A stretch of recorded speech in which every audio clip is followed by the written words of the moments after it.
Imagine nonprofit work transformed by purpose-built tools. That would mean less guessing, more connecting, less admin, more impact, less stuck, more go. With the giving platform built for purpose, you don't have to imagine. Bloomerang can help you raise more funds, retain more donors, save more time, and grow stronger relationships with your supporters. Learn more at bloomerang.co/purpose and profit.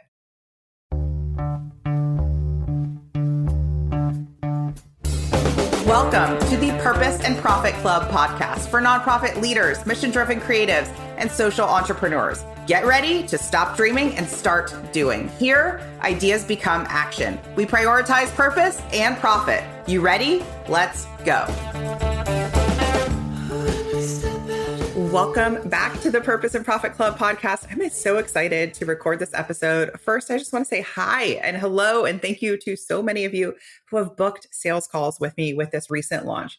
It's been such a joy to meet so many of you and connect with so many of you and listen to the deep and important work that you do. There are times on these calls where I leave and I feel like I just can't be any more grateful for this sector. Like it just is overflowing. So it really is a treat to meet with so many of you. So thank you. Thank you for listening to the podcast. Thank you for your kind words about our work and about this show. It felt really good to receive too.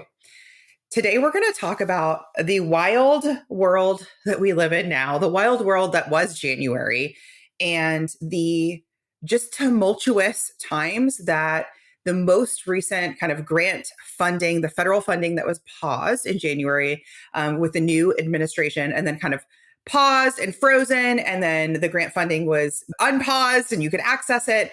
And the word that is coming to mind for a lot of organizations who are heavily reliant on grant funding was amidst stress, was uncertainty. Like, what is happening? What's happening?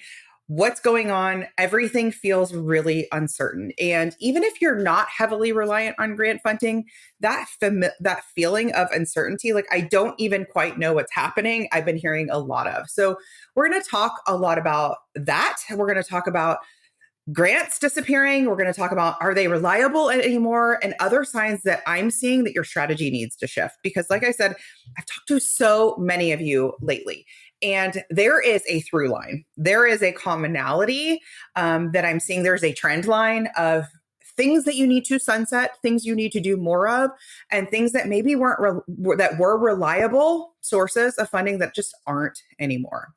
And grant funding, foundational funding, those were like tried and true, historically, I'm using air quotes, safe ways to get funding, get revenue for your nonprofit. It felt like, they'll always be there for us, right, Christina? We just need to figure out how to get awarded more grants, but like the funding's there. And what we saw in this past month was not so fast. The faucet was shut off, and that left organizations not being able to make payroll. That left organizations shuttering programs temporarily. That left a lot of people in a situation that I never want your organization to be in. I never want your organization to be in a situation where you are so heavily reliant on one source that when that source has a pause, a lapse, a shut off, or just leaves, suddenly you got to close the doors. So for a lot of organizations, this was a big warning sign, okay? And if that's you, like you're not in trouble. I just want to open up another opportunity so that never happens again. Okay, that never happens again. I was talking to my husband about this because he's not in our world. And we were talking about it, and he was like, okay, well, why are grants bad? And I was like, no, not bad. And I was like, here's what I would liken it to, because he works with a lot of e-commerce and small businesses. And I said, imagine you were looking at a small business that does $3 million in revenue a year, and they were profitable. Everything looked great. It made a lot of sense. We were seeing growth. And then I told you, most of that $3 million a year is being funded by one customer. You with me? That one customer is buying up all of the products. How would you feel if that customer just decided to pause overnight and just decided to leave and just decided to take a break, what would happen to the business? He's like, oh my gosh, that's putting all of your risk in one pile. I was like, that's it. That's what we're talking about. He's like, I got you. That totally makes sense. So if your organization is heavily reliant on one donor, and we see this with major donors where you're like, listen, those 3 donors, that one donor, that one event is make or break it, then that's how this looks. It could be grants. It could be something else. Okay.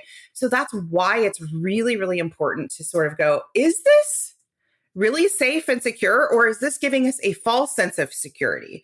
Is this giving us a dependent relationship that if something were to change in uncertain times, we're in trouble? We're in trouble. Here's the other piece. Here's the other piece with grants. Here's the other piece with major donors. Slow moving, unpredictable, subject to political decisions, subject to inflation, subject to economics, right? Subject to a lot. I don't like you to spend a lot of extra people power and a lot of extra staff power and a lot of extra dollars doing things that may or may not get awarded to you. So grants are a great example of that. You spend all of this money applying for grants. You hope you get the grant only to find out maybe you got 1 out of 10. And then that one you got is for a super restricted use case. You can only use it in this way, but you can't use it for this operational expense. You can only use it for this programmatic expense. It puts you into a box. I remember my kids' preschool saying during one of the parent meetings, we were granted all of this money and we were able to buy, they were able to buy these, like a Vitamix blender and some other fancy tools for their kitchen. And they're like, but no one uses it because they didn't have the staff to like serve smoothies and make soups and all of the things for the children. And so it was like this weird thing of being like, well, we got awarded this grant, but actually the cost of using the grant in which the grantee tells us we have to use is really hard. And then you have to spend the time reporting back on the grant. Okay. So we're going to talk about today some other ways that you can bring in new funding and then some other sources. And then some other red flags that I'm seeing just kind of persistent in the most recent kind of cohort of calls and emails and DMs that I've been getting. So there's some hidden warning signs. And this is a conversation to bring to your leadership because the leadership oftentimes is saying top down, this is safe. This is secure. This is best practices. This is how to grow our business. Our organization. We need this type of consistent, reliable funding, like foundation relationships and grant relationships and spending a lot of time wining and dining this one donor. And this January was a test run, a trial run on why that's not true.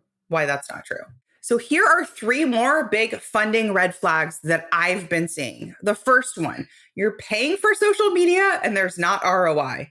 So here's the good news. The good news is y'all's social media is looking pretty good. I check out your Instagram. You are very proficient in Canva. You're doing reels and video and it's looking good.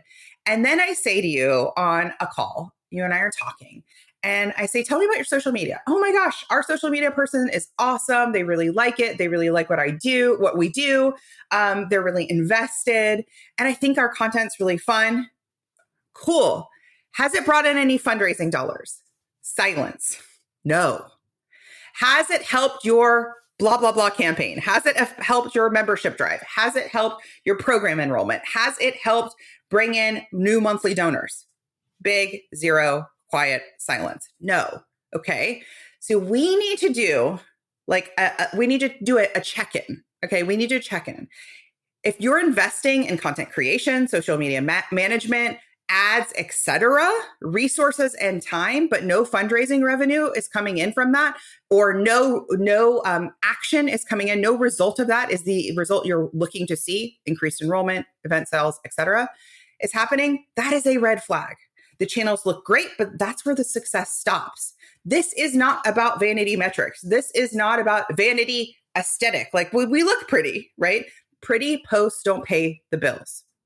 So if you're spending money on social, but zero conversions, it's time to pivot your strategy. Now, the way that I want you to pivot your strategy is this. We're going to flip your social strategy. So instead of, 80% of your social coordinator's time doing all of this content creation, management, etc., I want their time to being ambassador, influencer, street team outreach, mobilizing their street team to start a campaign. That's what we teach in the club. Then 20% of your time can be creating those lovely graphics and social posts that 1 to 10% of your audience sees anyway. That's important. We can have it. It's kind of like having your website. You need your website. We need that. But do I want you to pay somebody to make your website beautiful 7 days a week and put new website updates out 7 days a week? Not really. Not really, when only a small fraction of your audience is seeing it anyway. And if you're one of the organizations that is like, I'd love to join the club, but I'd love to join your new program, Christina, but I would love to buy one of your courses, but we can't afford it. Can I tell you, the money is sitting here in other areas that need to be reallocated. The funding is there. You need to move money around and you need to stop paying for low performers. So I'm not picking on my social media managers. I'm going to shift gears. I was on a call with another organization and they had a part-time development person. Great. Tell me about what that development person has accomplished in dollars and cents. Not a whole lot. Not a whole lot. Actually, they're upside down. It costs us more than what they're bringing in. Red flag. Okay. Now, here's the thing. If you're hiring somebody fractionally or you're hiring somebody at more of a junior level, oftentimes, and especially if your organization is under $1 million, oftentimes it's not their fault. Okay. So if they're at a junior level, then they need to be like onboarded luxuriously with great SOPs and a very clear directive.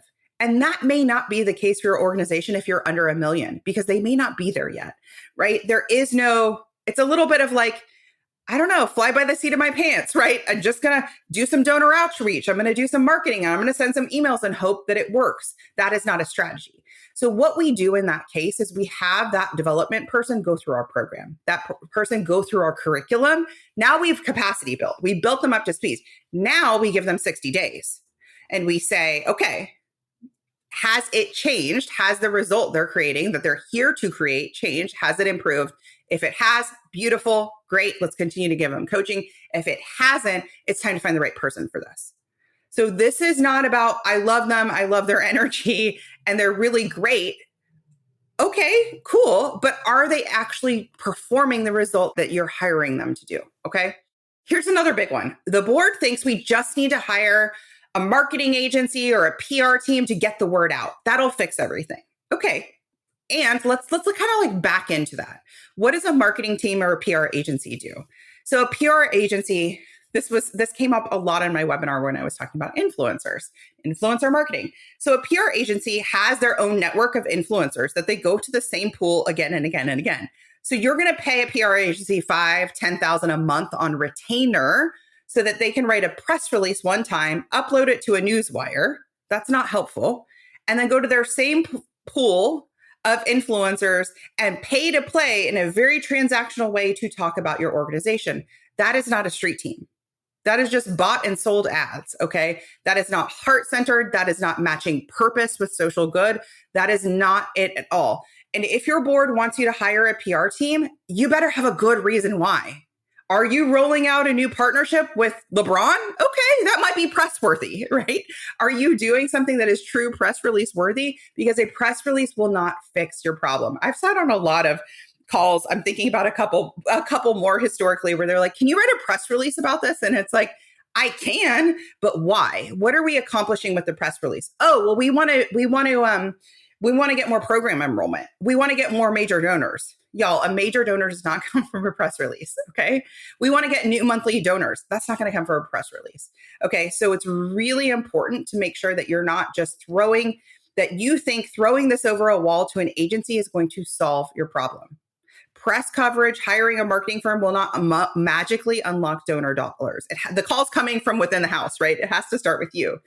Agencies produce deliverables, but not donor relationships. Okay. Leads don't equal conversions and without a follow-up plan. It's just putting it out there and kind of wishing and hoping. So if you're spending money or thinking about spending money on outside firms, instead of funding donor-centered strategies, you're solving the wrong problem. And in fact, if your board is thinking about doing this, say, if we're going to spend $20,000 on a PR firm and a marketing team for a rebrand, can we actually do this instead first? Because a social street team is scalable. Can we do this instead first So we know we are actually activating the people within our network, our followers, and converting them into super fans and funders. So I think it's important to remember that grants are unreliable and out of your control. They can be a part of, it's like you're baking a cake, they're part of the cake, but a flour alone won't make a cake, right? It takes other things. Social media and PR look good on paper, but don't always convert. I want you to be on social media. I want you to get written about in the news, but throwing it over the wall to an agency and expecting a strong ROI is not how we do it. It's not how we do it. It's not how you should either. That's not how you double your next fundraiser. That's not how you bring in 50 new donors. That's not how you get 100K in new funding. Okay. Keeping low producers around is costing you growth. And sometimes that's a hard truth. Right? That's a hard truth of realizing that maybe you don't have the right person in the role. But before you decide that, I do want you to ask yourself, have I given them the tools to succeed? Do they know a better way? Have they been properly trained? If the answer is no, have them go through our program, have them go through our coaching, have them go through our courses, then make that decision.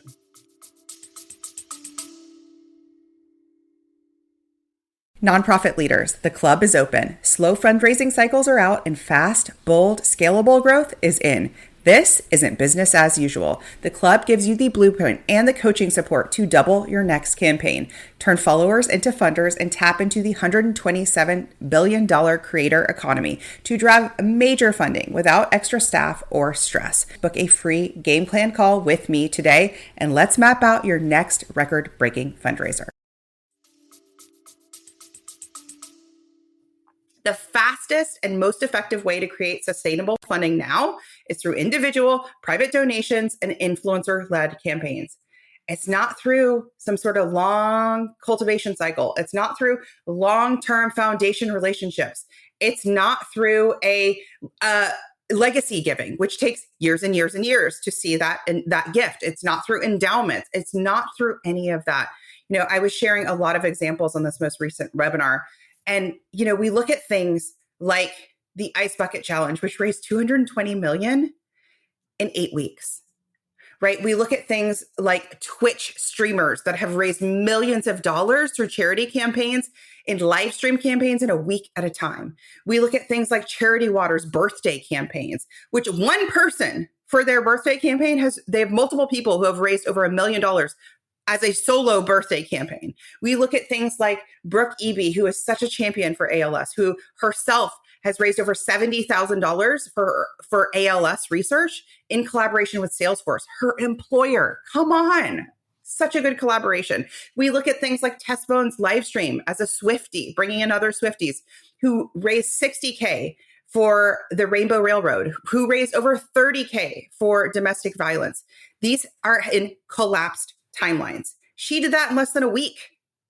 So yes, $60K through one individual donor or one grant is cool and all, but bringing in $60K through 100 new donors in less than a week, you cannot beat that. You cannot beat that. And why are you trying to chase the slow, uncertain money when this is right here waiting for you? This is right here waiting for you. The fastest and most effective way to do this is through individual private donations. Influencer partnerships with influencers and creators is a $127 billion economy. And you can start this small. You can start this with micro influencers. You can start this with just peer fundraisers and ambassadors, but they're right here. They're all around you. Fundraising isn't always about just visibility. It's about conversion. And that's the piece with the social media that really it really irked me is it's not just about putting your content out there and hoping that everybody sees it. If I stand outside my front door right now and start shouting, everyone within, I don't know, a block will hear me. That's it. But if me and 10 other neighbors start shouting and we're at different blocks in our neighborhood, suddenly we have a little bit of a ripple effect. We got some momentum, right? That's what you need. You literally need that digital momentum. And here's some questions that I've been hearing lately. Where do I find them? Will this even work for me? We've had educational institutions. We've had youth empowerment. We've had animal rescues. I've had all sorts of people say, this won't work for my cause area. And that's just not true, y'all. It's just not true, because all three of those buckets I just named, we've worked with clients that have had all of those. Oh, but we're international. Oh, but we're all virtual. That is not a problem. You know who's all virtual? That creator with 1 million followers on TikTok. That person's all virtual too, right? So it's the first step is figuring out that audience alignment. We teach a process in the club to do that. If you're thinking, what if I don't know any influencers? You start with the micro influencers in your community. Kind of like with grants. If you think about this, you're like, where do we even start with federal grants? Which ones would we even apply for? Right? You're like, okay, well, what makes the most sense? What's the low-hanging fruit here? Who are the warmest opportunities for this? And that's similar to what you're doing here. It's not throwing spaghetti at the wall. If you're thinking my social media presence is too tiny, perfect. This isn't about your follower count. Remember the domestic violence shelter I told you about earlier? They didn't have tons of followers. They weren't sitting at 50,000 followers.